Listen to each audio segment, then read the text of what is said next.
I'd like to thank the gentleman from South Carolina. We know that normalization between Saudi Arabia and Israel is incredibly important, and the senator from South Carolina has been knee-deep in efforts to bring those two nations together. So I'd like to thank him first for that. Madam President, America's promises mean something, or at least they should. President Biden has repeatedly promised that his commitment to Israel is ironclad. But revoking much-needed military support for our closest Middle Eastern ally says otherwise. Let's be clear. The Middle East, really the entire world, right now is on fire. And the blame lies in large part on the shoulders of the administration. President Biden's weak leadership has consistently appeased our enemies and abandoned our allies. This dangerous trend began with a disastrous withdrawal from Afghanistan, where he left behind Americans and Afghan allies to the mercies of Taliban rule. As a result, terrorists across the globe rejoice at Biden's decisions instead of trembling in fear of the United States as they once did and should.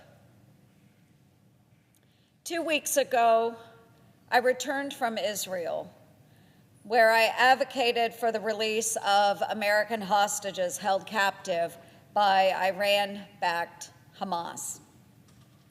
I stood before Israeli officials, including Prime Minister Benjamin Netanyahu, and assured them that America has your back.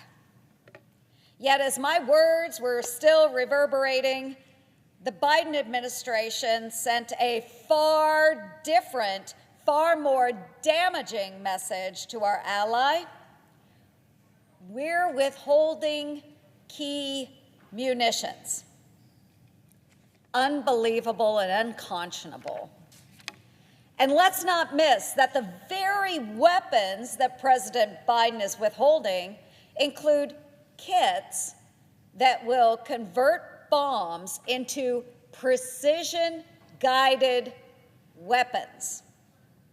Tools that would help Israel conduct very precise strikes against Hamas, thus reducing civilian casualties. Mind you, reducing civilian casualties is the administration's stated goal when it comes to how the IDF prosecutes their rightful retaliation. Yet the Biden White House is withholding the very means Israel needs to accomplish this goal.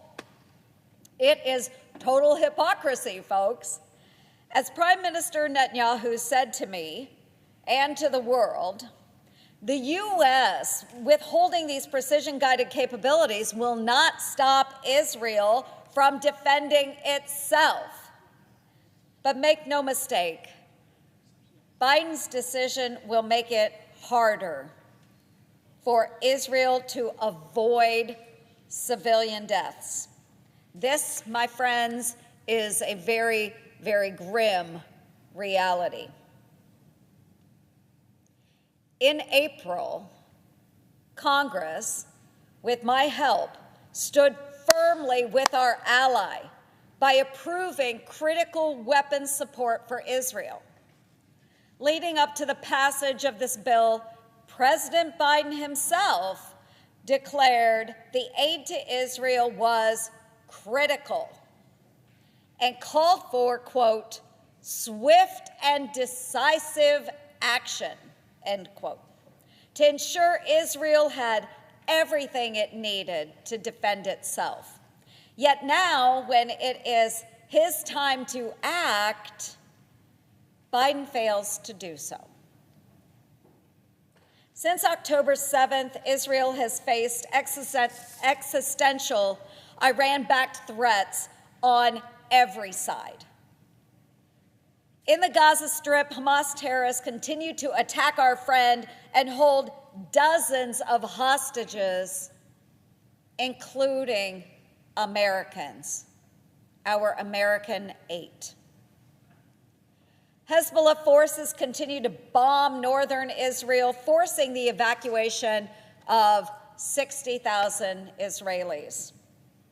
Houthis have also attacked dozens of ships crossing the Red Sea to strangle the Israeli economy. And of course, Iran, the supporter of all of these terrorist groups, launched more than 300 projectiles against Israel last month in an unprecedented escalation, not to mention the attacks by Iranian proxies on our own service members in the region. 3 American service members were killed at Tower 22 in Jordan. Let's not forget. As Israel faces these dangers, we must give her the arms needed to fight and win, to destroy the Hamas terrorists that continue to hold our fellow citizens hostage. The American 8. What must not get lost in all the noise is that the decision to withhold weapons from Israel reeks of politics. The president is choosing to capitulate to an anti-Israel, pro-Hamas faction within his own party. And he does so at his own peril, and more importantly, at the peril of countless lives. President Biden, you have made your choice. You are choosing the side of Iran-backed Hamas terrorists who brutally rape women and burn children. You are choosing the side of anti-Semites who are ruining the lives of Jewish students across this country. You will live with the consequences of your choices, and most gravely, so will the American hostages and U.S. service members being targeted by Iranian proxies every single day. Madam President, Republicans will not waver in our support for Israel and our Jewish friends. Never again is not just a slogan, it is a solemn vow. And in this pivotal moment, we will stand on the right side of history. With that, Madam President, I yield the floor.